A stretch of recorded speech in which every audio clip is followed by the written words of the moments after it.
Happy Friday, everybody. This is Pastor Nat from Back to the Bible, and you are with us on Win the Day. Today, we're going to talk about declaring your allegiance.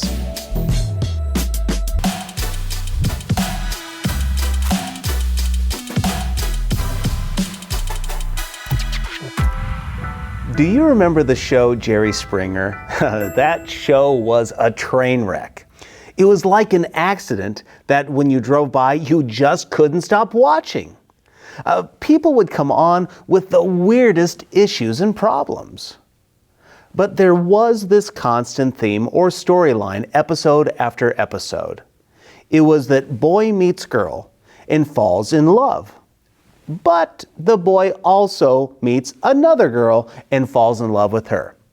So he has two girlfriends.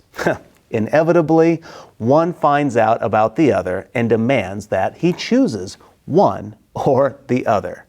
The reality is he couldn't have both. Did you know that Jesus said something quite similar? Jesus said you got to serve somebody. So who will you choose? So let's keep walking with Jesus as he gives us a very convicting word for us today. This is what Jesus said in Matthew chapter 6, beginning in verse 24. No one can serve two masters, since either he will hate one and love the other, or he will be devoted to one and despise the other. You cannot serve both God and money. This is a very familiar passage quoted by believers and non-believers, but it's one that may have lost its meaning. Jesus said you cannot douleo, or we would say be a slave to two masters. This is not the idea of an employee to an employer, because we know that you can work 2, 3, or more jobs and do them well. There is no division of ability to serve them unless you are scheduled all at the same time.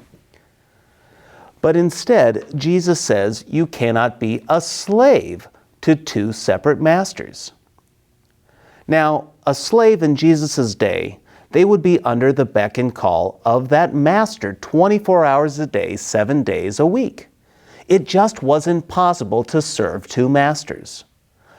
You know, it'd be kind of fun to see you stand up and try to walk in two opposite directions at the same time. You will see that it just doesn't work.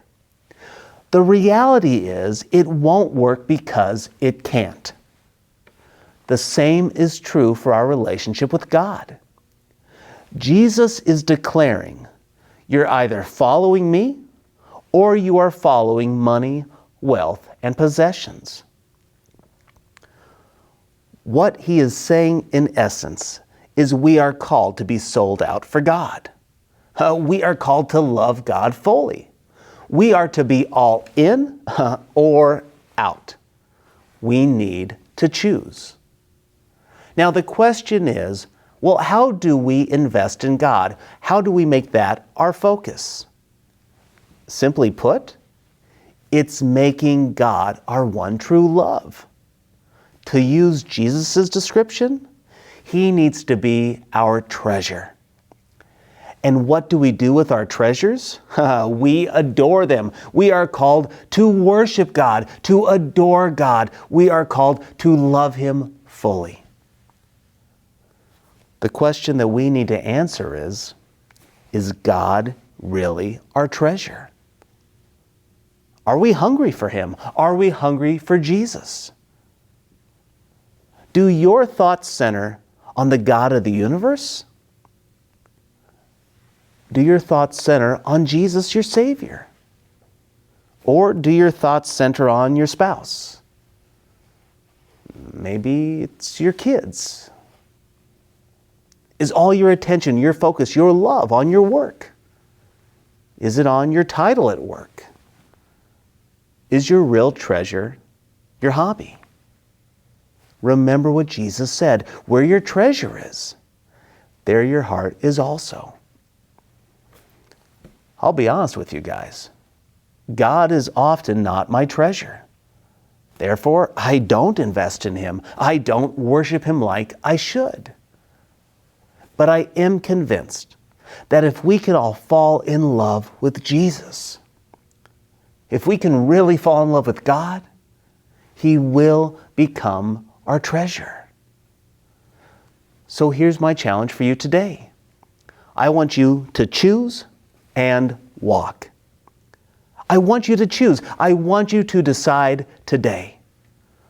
Do you really love God above all else? If so, tell Him. Admit your infidelity from God and come back to Him. Let Him know why you love Him. Show Him that love in your words, in your thoughts, in your actions. Choose and never look back. Chances are, this means that you're going to need to forsake something else. It may mean you need to forsake someone else. But when we recognize the insurmountable value and our love for God, we will choose and walk with Him each and every day. That's my challenge. Choose and walk with Him. It's my prayer that we really choose Him today.